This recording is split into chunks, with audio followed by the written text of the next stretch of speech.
Assalamualaikum, halo semuanya, welcome back everyone. Sekian lama nggak review, akhirnya sekarang gue mau review lagi sebuah produk yang menarik untuk diulas. Sebelum kita bahas lebih dalam, sekarang kita unboxing dulu produknya. Come on, bucu komputer.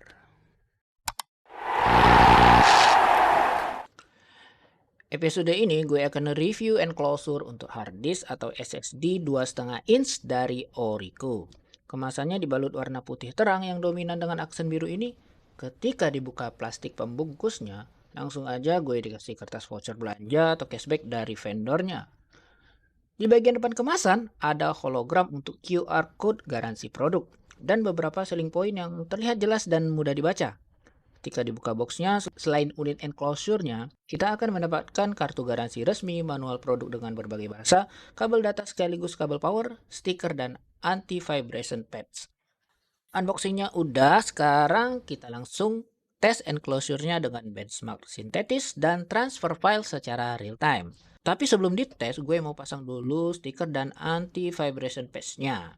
Dan masangin kabelnya dong yang pasti. Dan untuk anti-vibration pads-nya ini entah kenapa ada bagian yang sobek. Mungkin karena perakatnya terlalu nempel, jadi copot sendiri. Oke.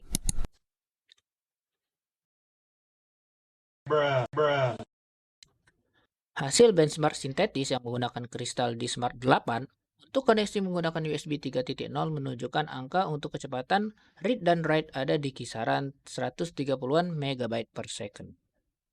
Suhu operasionalnya stabil pada kisaran 30-an derajat, yang pada awal proses benchmark berada pada suhu 29 derajat Celcius.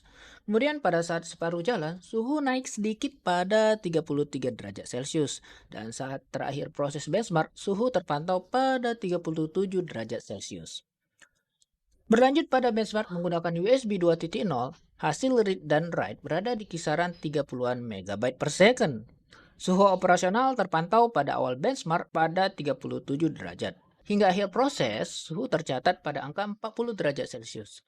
Sebagai informasi, untuk benchmark dengan koneksi USB 2.0 ini gue nggak memberikan waktu jeda setelah melakukan benchmark sebelumnya. Sehingga kenaikan angka suhu ini gue pikir masih dalam hitungan wajar. Untuk detailnya silakan teman-teman lihat di layar monitor.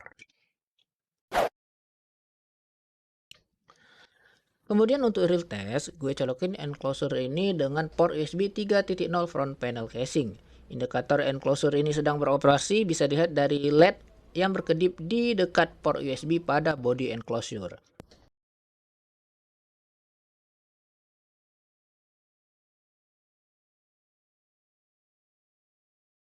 Untuk step pertama, gue akan coba transfer file dengan ukuran 56,9 GB dari SSD SATA ke hard disk SATA yang dipasang menggunakan enclosure Orico ini.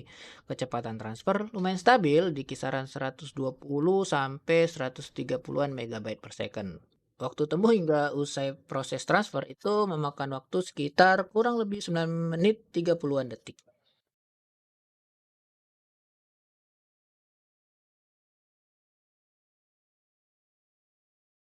Lanjut dengan koneksi USB 2.0 dan masih menggunakan file yang sama dan sumber yang sama.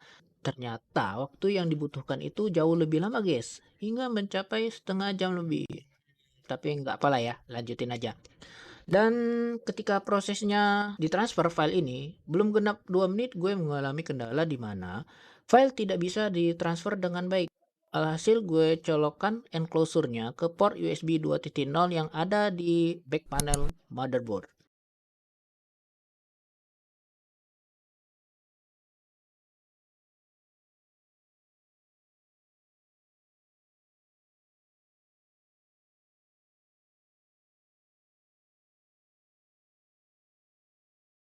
Dan kendala pun bisa diatasi dengan baik.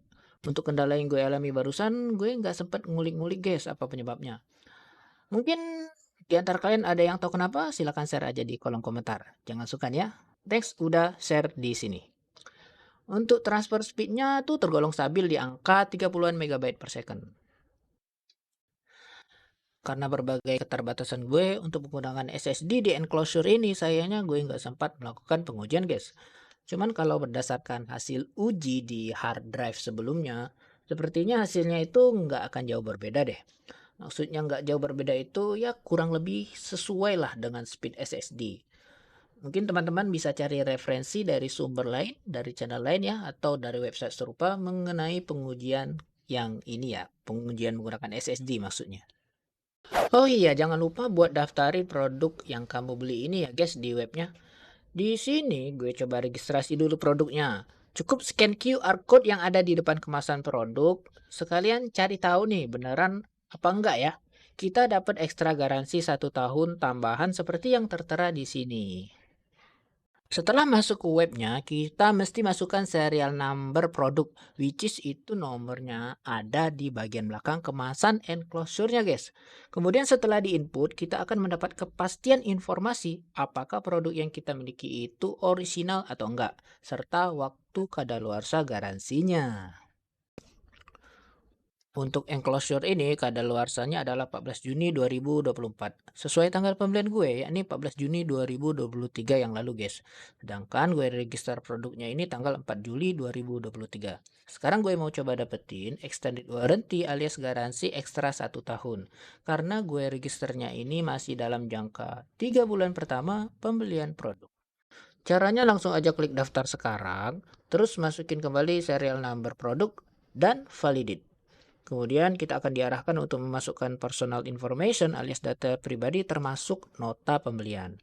Nah, untuk perhatian, nota pembelian yang diupload adalah file gambar ya. Karena gue udah coba upload dalam bentuk PDF, ternyata nggak diterima. Udah deh, tinggal submit dan tunggu beberapa saat. Masukkan kembali serial number produk kita dan cek. Dan sekarang kita sudah mendapat tambahan ekstra garansi 1 tahun. Yang mana kita akan mendapat informasi bahwa produk yang kita miliki sudah terdaftar dan enclosure ini mendapat garansi tambahan hingga 14 Juni 2025. Alhamdulillah. Sebagai informasi, Orico merupakan sebuah brand lokal yang mempunyai lini produk yang luas mencakup PCI e-card, berbagai variasi enclosure, keyboard, power bank, hard drive NAS, serta berbagai jenis perkabelan seperti HDMI, USB Type C, kabel audio, dan lain sebagainya. Untuk kesimpulan, ada beberapa poin yang gue rasa perlu kita ketahui sama-sama sebelum kita mutusin memiliki produk ini. Pertama, secara umum appearance kemasan produk ini termasuk oke ya, meskipun sederhana. Karena selling point-nya itu bisa dibaca dengan jelas. Unitnya sendiri termasuk unik, eye-catching dengan balutan stiker. Kemudian bentuknya itu loh yang old fashion terkesan vintage. Pasti menarik siapapun yang akan mencobanya. Transfer speed-nya diklaim sebesar 5 gigabit per second. Jangan lupa soal garansinya guys. Dengan garansi 1 tahun plus 1 tahun tambahan, produk ini bisa jadi opsi menarik di kelas peripheral low end. Karena banyak juga loh produk dengan rentang harga yang serupa tapi nggak mendapat garansi. Kalaupun ada, garansinya itu asal ada aja.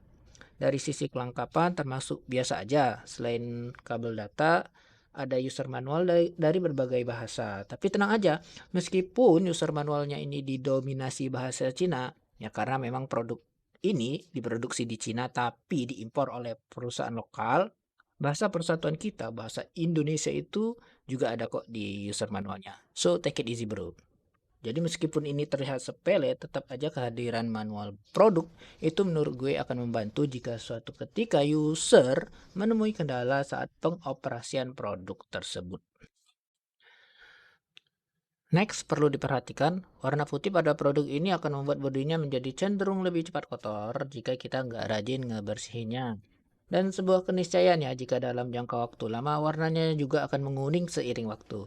Stikernya juga akan mudah terkelupas jika sering terkena air atau terpapar cairan. Dan bahan material yang terbuat dari plastik, meski dilengkapi anti-vibration pads, kita juga mesti waspada bahwa produk ini tidak sekokoh produk dengan sertifikasi shockproof resistance. Jadi, jangan coba dibanting atau dijatuhin dengan sengaja ya.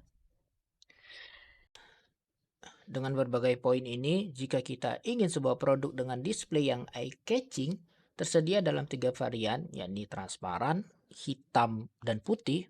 Kemudian tidak terlalu memperhatikan performa yang memukau, tapi masih tergolong baik untuk kelas entry level. Gue pikir enclosure ini layak kita jadikan pilihan belanja kita. Di official store gue dapetin produk ini dengan harga Rp102.830.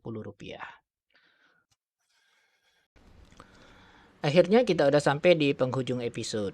Sudah coba produk ini dan ingin berbagi pengalaman? Atau ada pendapat lain? Ayo deh kita ngobrol di kolom komentar. Untuk link pembelian dan link terkait silahkan cek di kolom deskripsi.